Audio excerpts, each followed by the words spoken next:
नमस्कार दोस्तों, स्वागत है आप सबका हमारे YouTube channel Annapurna coaching classes में।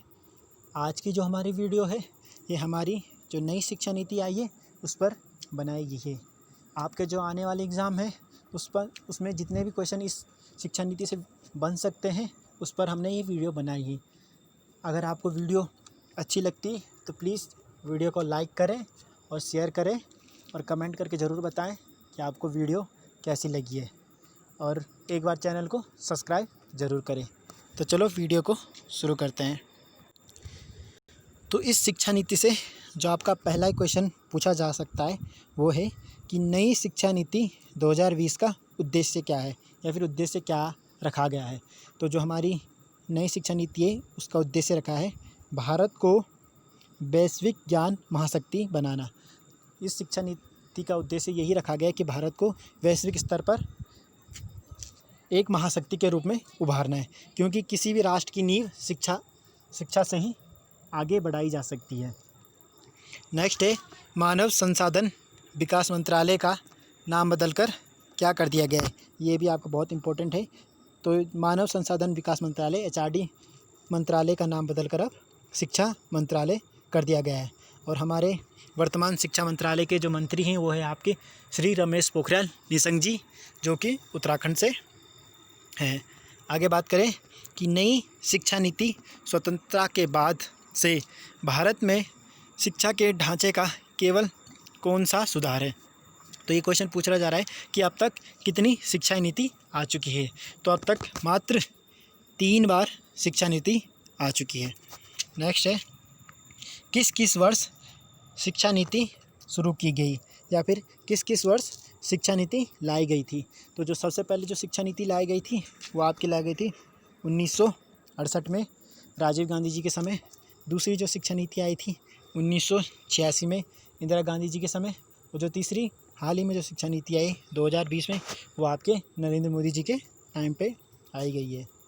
नेक्स्ट है स्कूली शिक्षा में 100% सकल नामांकन अनुमान के साथ पूर्व स्कूली से माध्यमिक स्तर तक शिक्षा का सार्वभौमिकरण किस वर्ष तक किया जाएगा। तो ये क्वेश्चन आपसे पूछना चाहता है कि जो पूर्वी शिक्षा मतलब छोटी क्लास से माध्यमिक मिडिल क्लास तक के बच्चों को सार्वभौमिक करने का लक्ष्य कितने वर्ष तक रखा गया है। तो ये आपका 2030 तक रखा गया है। मतलब जो छोटी क्लास में पढ़ते हैं वो माध्यमिक स्कूल तक भी जाए उसको उस रेशियो को 100% करने के लिए जो लक्ष्य रखा गया है वो आपका 2030 तक रखा गया है। नेक्स्ट है वर्तमान 10th + 2 शिक्षा प्रणाली को एक नई प्रणाली द्वारा प्रतिस्थापित किया गया है। जो आपके 10th + 2 की शिक्षा प्रणाली है उसको चेंज करके अब एक नई शिक्षा प्रणाली लाई गई है, जिसे हम 5+3+3+4 कहेंगे। जो पहले के 5 साल होंगे वो आपके प्राइमरी या बेस एजुकेशन होगी, उसमें आपके 3 साल के आपका नर्सरी LKG UKG आता है, तथा उसके बाद 1 और 2 ये आपका पहले के 5 साल हो गए।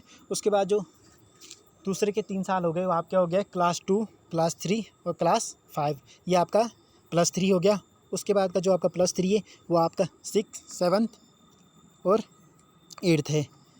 और उसके बाद का जो आपका लास्ट का जो 4 है वो है आपका क्लास 9th 10th 11th और 12th। तो ये आपकी अब नई शिक्षा प्रणाली बन गई है 5+3+3+4। ये भी आपका बहुत इम्पोर्टेंट है। नेक्स्ट बात करें एक बच्चे के मानसिक संकायों के विकास के लिए महत्वपूर्ण चरण के रूप में विश्व स्तर पर मान्यता प्राप्त है। तो ये क्वेश्चन आपसे पूछ रहा है कि किस एज के बच्चों में सर्वाधिक मानसिक संकाय मतलब किसी चीज़ को जानने की रुचि सर्वाधिक होती है। तो आपकी 3 साल से 6 साल के बच्चों के बीच। आप खुद ही अपने आसपास देखें, अगर आपके आसपास कोई 3 साल से 6 साल के बीच के बच्चे होंगे तो आपसे अक्सर क्वेश्चन पूछते जाएंगे, क्योंकि उनका जो दिमाग है वो जानना चाहता है कि ये चीज़ है क्यों, क्या है। तो इसलिए ये जो 3 साल से 6 साल का है ये विश्व स्तर पर मान्यता प्राप्त है। नेक्स्ट है कि उच्च स्तर में सकल नामांकन अनुपात किस वर्ष तक बढ़ाकर 50% किया जाएगा। तो ये आपका लक्ष्य रखा गया है 2035 तक।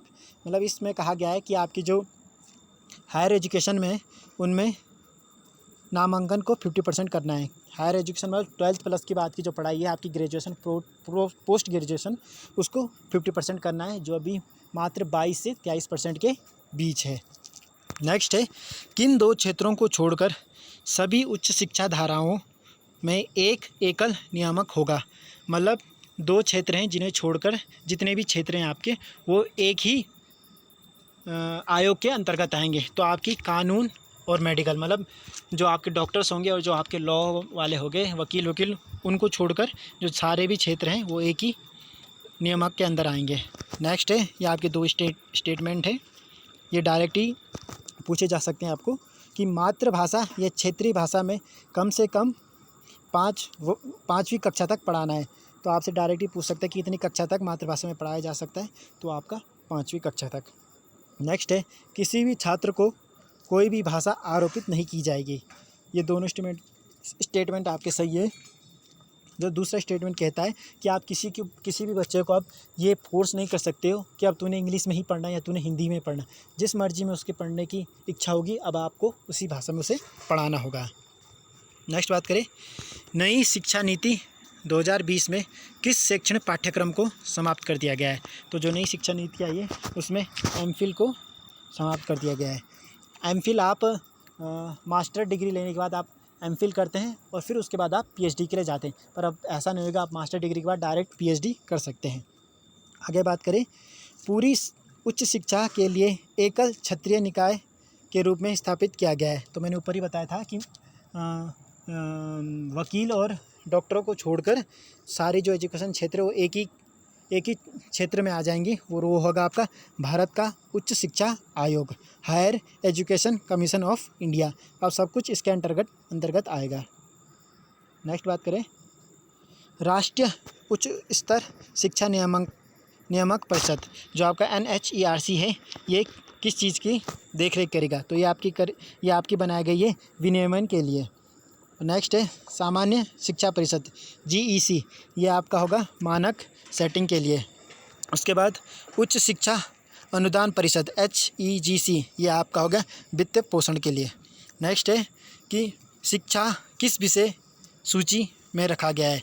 तो हमारे संविधान में संघ सूची, राज्य सूची तथा समवर्ती सूची है। तो जो शिक्षा को है वो समवर्ती सूची रखा गया है।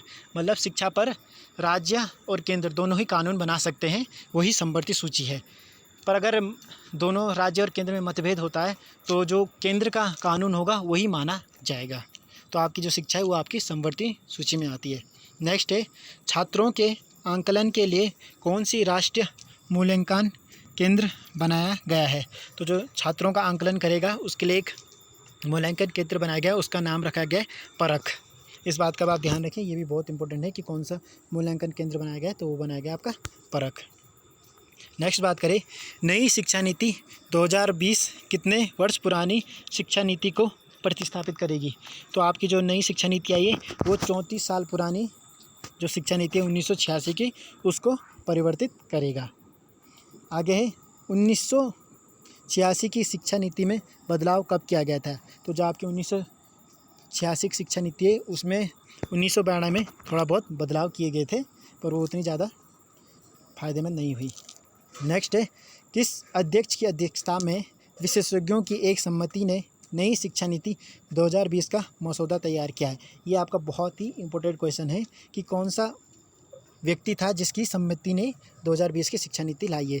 तो आपका जो इसका आंसर है वो है के कस्तूरी रंगन। जो आपके के कस्तूरी रंगन जी हैं वो पूर्व इसरो के अध्यक्ष हैं। जो वर्तमान में इसरो के अध्यक्ष कौन है, आपकी के सिवान जी। तो जो आपके के कस्तूरी रंगन जी हैं वो पूर्व इसरो के प्रमुख थे। और ये जो कमेटी है या फिर समिति बनाई गई है ये आपकी 2017 में बनाई गई थी। नेक्स्ट बात करें कि भारत की जीडीपी का कितना प्रतिशत शिक्षा में लगाने का लक्ष्य रखा गया है। तो भारत की जो 6% जीडीपी है उसको अब शिक्षा में लगाने का बात किया गया है। जो अब वर्तमान समय में 4.43% जीडीपी शिक्षा में लगाई जाती है। नेक्स्ट है, नई शिक्षा नीति के अनुसार अब स्नातक कितने वर्ष के कर दिया गया है। तो जो नई शिक्षा नीति है उसके अनुसार अब स्नातक को 3 से 4 वर्ष का कर दिया गया है। मतलब जैसे हमारा पहला स्नातक केवल 3 साल का होता था और उसमें अगर हम 3 साल पूरा कर देते थे तभी हमें डिग्री मिलती थी। पर इसमें अब एक एग्ज़िट प्लान बनाया गया है, जिसमें अगर आप 1 साल का स्नातक करते हैं, उसके बाद आप छोड़ देते हो, आपका मन नहीं लगता है, तो आपको उसका भी एक सर्टिफिकेट मिलेगा, जो पहले ऐसा नहीं था। और यदि आप 2 साल बाद किसी कारणवश अपना स्नातक बीच में छोड़ देते हो तो आपका 2 साल का एक डिप्लोमा मिलेगा। और अगर आप 3 साल पूरा करते हो तब आपको एक डिग्री मिलेगा। और आखिरी का जो साल है उसमें आप रिसर्च करेंगे, और अगर आप उसको भी पूरा कर देते हो तो आपको डिग्री प्लस रिसर्च का एक प्रमाण पत्र मिलेगा। तो ये थी आज की वीडियो। अगर आपको वीडियो पसंद आई है तो प्लीज़ वीडियो को लाइक करें और अपने दोस्तों को शेयर करें, और कमेंट करके हमें ज़रूर बताएं कि आपको वीडियो कैसी लगी है, और चैनल को सब्सक्राइब करना ना भूलें। मिलते हैं नेक्स्ट वीडियो में, तब तक आप अपना ख्याल रखें। धन्यवाद।